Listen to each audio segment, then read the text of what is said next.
થોડા વાર્તાજીનું ચિંતન કરી રહ્યા છીએ.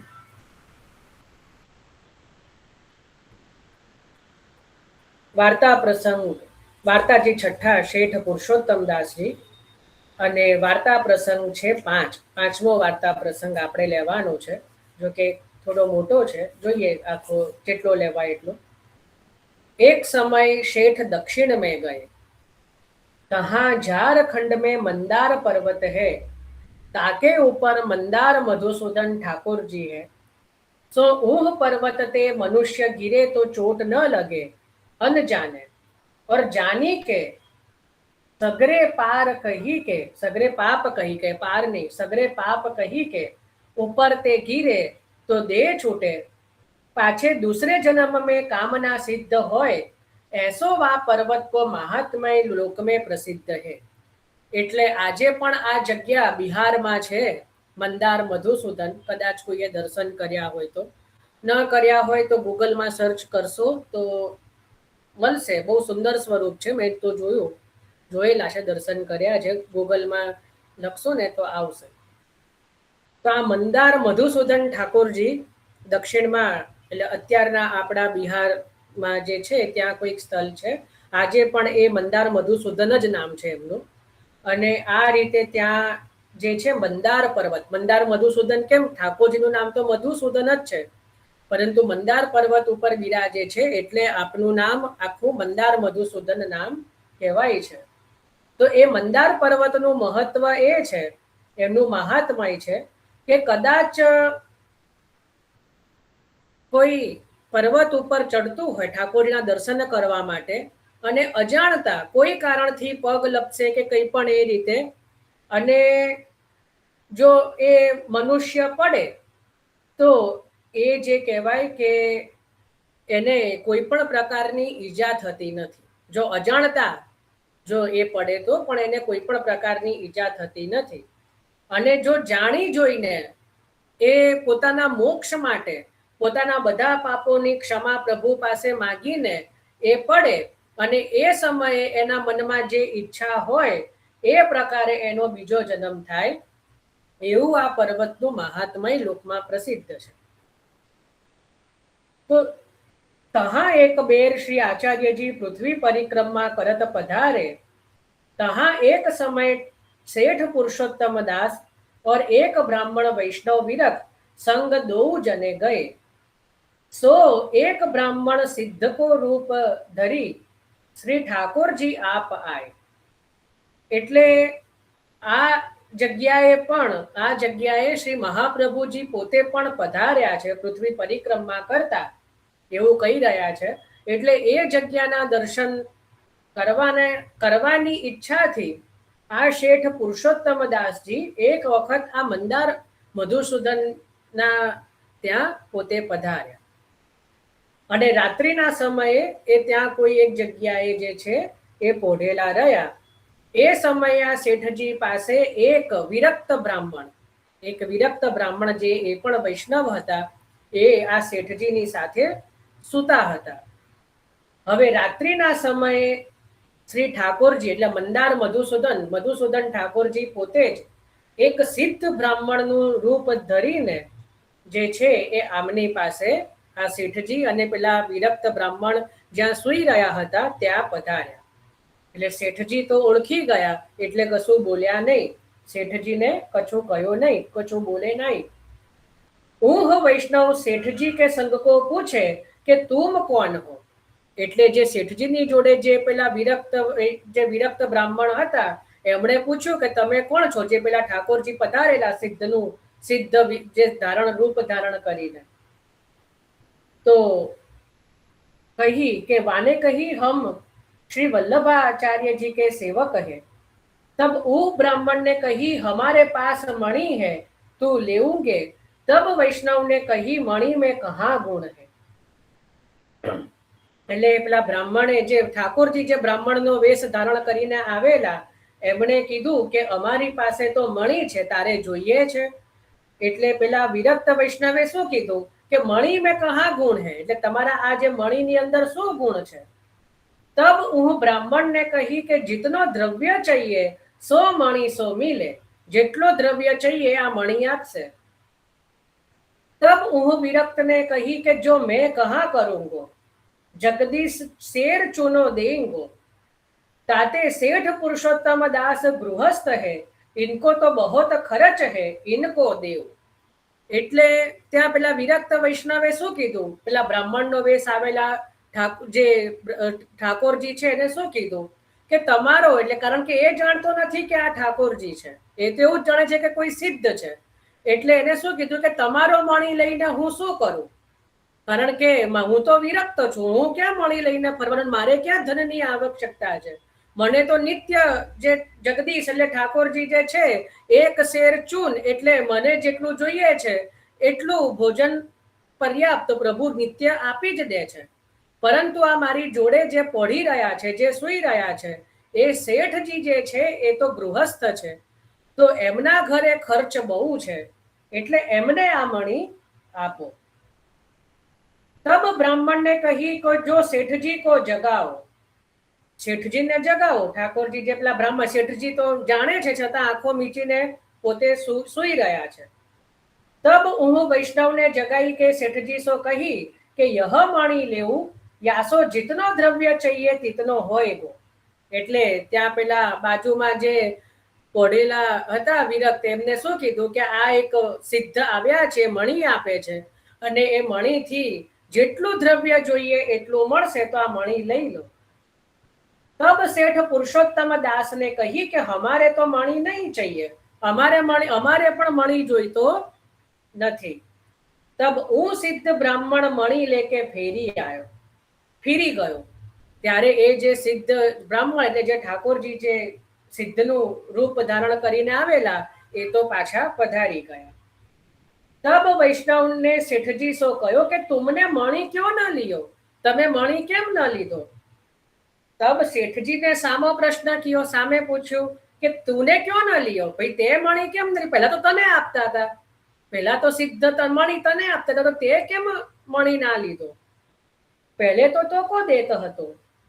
तब ऊह वैष्णव ने कही कि मैं तो विरक्त हो, मणी लेके कहा करूंगा, हूँ तो विरक्त छू, हूँ मणी लईने शू करीश, जगदीश शेर चुन जहाँ तहाँ ते देंगे। એટલે મને જો આજે જગન્નાથજીનું યાત્રા જગદીશ નામ આવે છે ને બારંબાર, તો કહે છે કે જગદીશ જો હે એ મને જેટલી જરૂરત હશે એ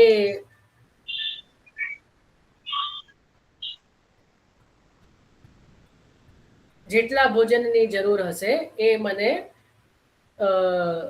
જગદીશ આપી દેશે, જગન્નાથજી જે છે એ આપશે, મારે મણીની જરૂર નથી। तब सेठ ने कही तो को शेर चुन देंगे, तो मोको 10 शेर नहीं देंगे, मोको 10 शेर हूँ देंगे, तने एक जे कहेवाय के तने एक शेर आपसे तो मने पण 10 शेर आपसे। जगदीशना घरमां खोट थोड़ी छे, जगन्नाथजीना घरमां थोड़ी खोट छे, कहा जगदीश के कछु टोटो है, जगदीश के वहां कछु टोटो है। सो ब्राह्मण बावरे मैं ठाकुर जी को आश्रय छोड़ी के मणि को आश्रय कैसे करूं, એટલે હું ઠાકોરજીનો આશ્રય છોડીને કોઈ મણીનો આશ્રય કઈ રીતે કરું। પાછે શેઠ અપને ઘર આવે, એટલે પાછે જે શેઠ છે એ દર્શન કરી એ જગ્યાના અને પછી પાછા પોતાના ઘરે આવ્યા। બહુ સુંદર વાત કરી કે ભાઈ ઠાકોરજીનો આશ્રય છોડીને હું કોઈ સામાન્ય મણીનો આશ્રય હું કઈ રીતે કરું। આપણે તો પ્રભુનો આશ્રય છે, પછી તો શું થાય કે મણી આપી રહ્યું છે, અત્યારે તો છે કે ઠાકોરજી આપી રહ્યા છે, પણ પછી તો મણી મળવાથી તો શું થાય કે ભાઈ આ તો બધું મણીનું દ્રવ્ય છે ને કોઈ મહેનતનું દ્રવ્ય થોડું છે, એટલે તો જે થતી હોય સેવા એ પણ છૂટી જાય। એટલા માટે કહે છે કે ભાઈ ઠાકોરજી કો આશ્રય છોડી કે મણી કો આશ્રય કેસે કરું। એટલા માટે કહ્યું બ્રાહ્મણ બાવરે, એટલે હે બાવરા તું થોડું વિચાર, તારે મને જગાવવો જ નહોતો જોઈતો, તારે તો કહી દેવું જોઈતું કે શેઠજીને પણ મળી નથી જોઈતો, એટલા માટે ત્યાં બાવરે કહ્યું। તો આ રીતે બહુ સુંદર જે કહેવાય એ પ્રસંગ છે કે ભાઈ આ રીતે ઠાકોરજીનો આશ્રય છોડીને બીજા કોઈનો આશ્રય કરવો જોઈએ નહીં। હવે આનો ભાવ પ્રકાશ જે છે પણ આજે નથી લેતા, આપણે હજી ભાવ પ્રકાશ જે છે બાકી રાખીએ છીએ, જ્યારે ફરી આપણે મળીશું ત્યારે એના ભાવ પ્રકાશને થોડું વિસ્તારથી સમજીશું. બરાબર. તો આજે અહીંયા આપણે આ જે પ્રસંગ જે છે એટલો લઈ રહ્યા છીએ. 5મો પ્રસંગ ભાવ પ્રકાશ જે છે એ આપણે ફરી મળીશું ત્યારે આપણે લઈશું. તો આજે આપણે અહીંયા પ્રસંગમાં વિરામ રાખીએ છીએ. હવે કોઈને કઈ પ્રશ્ન ચિંતન આદિ જે હોય તો કરો, નહીતર આશ્રયનું પદ લઈએ.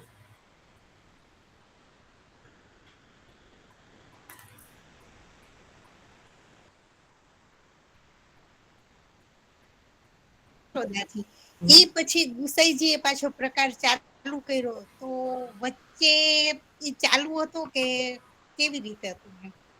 એટલે યશોદાજી કરતા, હું એ જ કહું છું, ભૂતકાળ કેમનું થઈ જાય? અત્યારે પણ નથી કરી રહ્યા યશોદાજી લીલામાં?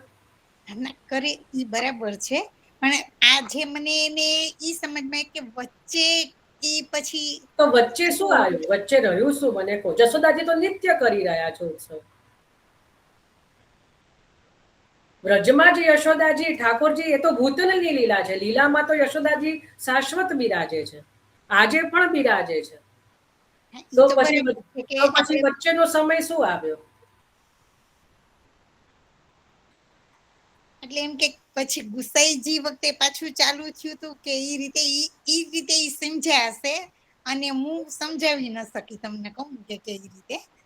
હવે આનું બે રીતે થાય. જો ભૂતલનું જ તમે જોઈ રહ્યા છો અને યશોદાજીએ ઉત્સવ તમે કહો છો, તો કઈ અહીંયા ગુસાઈજી જે રીતે ઉત્સવ કરી રહ્યા છે કઈ એવી રીતે નથી કર્યો. પ્રાગટ્યનો પ્રકાર અલગ હોય તો વચ્ચે એવું માનવું પડે કે જેમ બિલ્વ મંગલાચાર્ય સુધી વિષ્ણુ સ્વામી પરંપરા રહી, પછી લુપ્ત એટલે ગુપ્ત રહી, પણ કઈ નાશ થોડી પામી. મહાપ્રભુજીના સમયમાં પુનઃ પ્રગટ થઈ.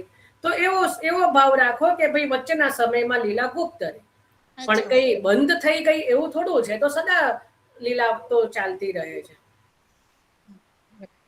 પણ વચ્ચેના સમયમાં ગુપ્ત રહી, લુપ્ત રહી એવું માની લો. નિત્ય લીલાવાદ માની જ નથી રહ્યા. આપણા મનમાં એ વસ્તુ આવી જ નથી રહી કે નિત્ય લીલા થઈ રહી છે. તો પછી એવું માનવું પડે કે ભાઈ વચ્ચેના સમયમાં બરાબર છે કે હા ઈ મગજમાંથી જતું રહે છે કે નિત્ય લીલા છે. એ તો હવે તમે કીધું તો એ મને યાદ આવી ગયું કે પુરુષોત્તમદાસ શેઠના ઘરે બી તમને કહું કુવામાંથી બધા એટલે બરાબર છે. એટલે જશોદાજી હતા, નંદરાયજી હતા એવો શબ્દ ન આવે. હા, કદાચ ભૂતલની વાત કરી રહ્યા છો તો બરાબર છે. બાકી આપણે ત્યાં હતા કે ભૂતકાળનું કોઈ પણ એવું વચન નથી થતું. તો પછી ઠાકોરજી પણ હતા એવું થઈ જાય.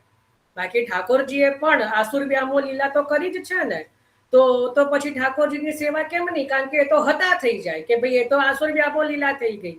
જે ચરણમાં તીર વાગ્યું ને ઠાકોરજીએ તો પોતાની સદે લીલા સમેટી લીધી, સ્વધામ પધાર્યા. તો પછી ઠાકોરજી પણ અત્યારે નથી એવું થઈ જાય જે રીતે બધા કહી રહ્યા છો. તો પણ એમાં તો તમે ના પાડશો કે ના ના ઠાકોરજી તો છે.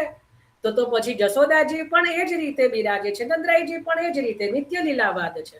નિત્ય લીલામાં તો સદૈવ બિરાજે છે ને. એટલા જો મહાપ્રભુજીએ પુષ્ટિ માર્ગ જે છે પ્રારંભ નથી કર્યો, પ્રગટ કર્યો છે. તમે શબ્દો ઉપર ધ્યાન આપો. પ્રારંભ ક્યારે થાય કે કોઈ વસ્તુ હોય જ નહીં ને એને આપણે ચાલુ કરીએ નવેસરથી.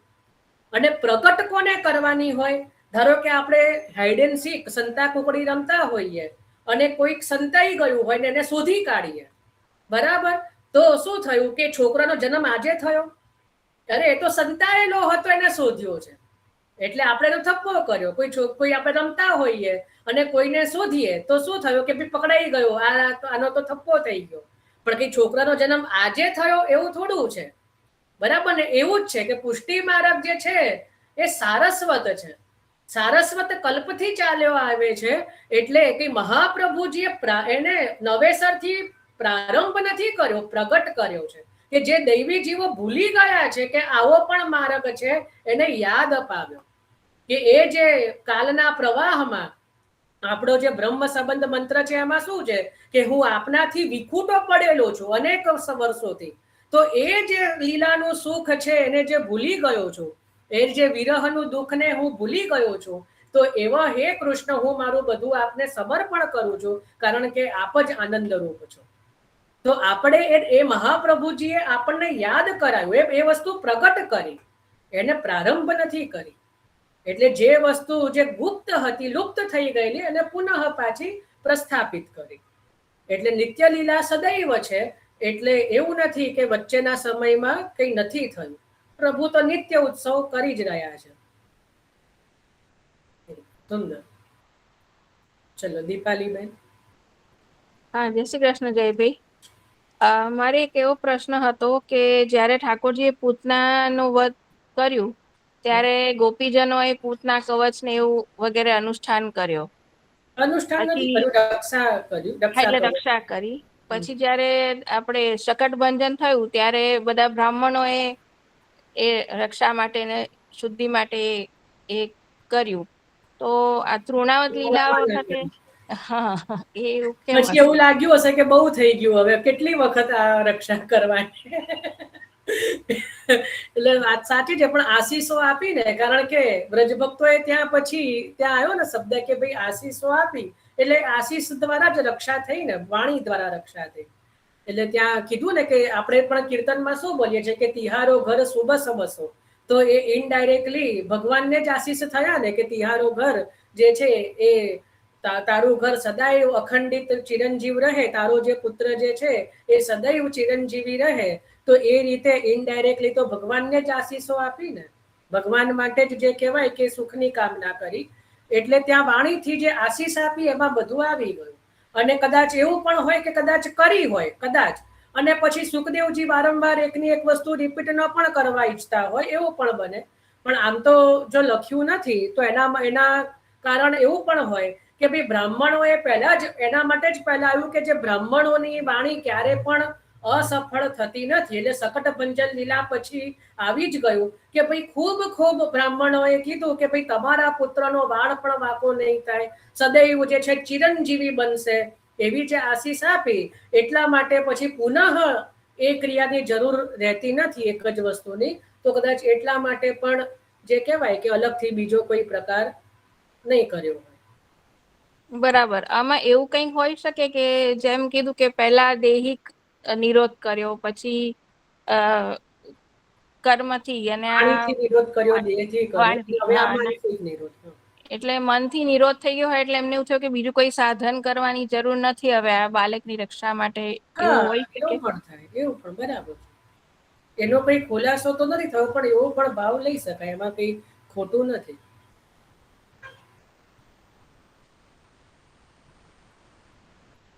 બાળક પોતાની રક્ષા કરવા પોતે જ સમર્થ છે. સુંદર.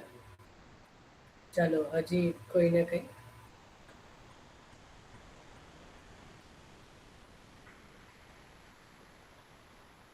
ચલો.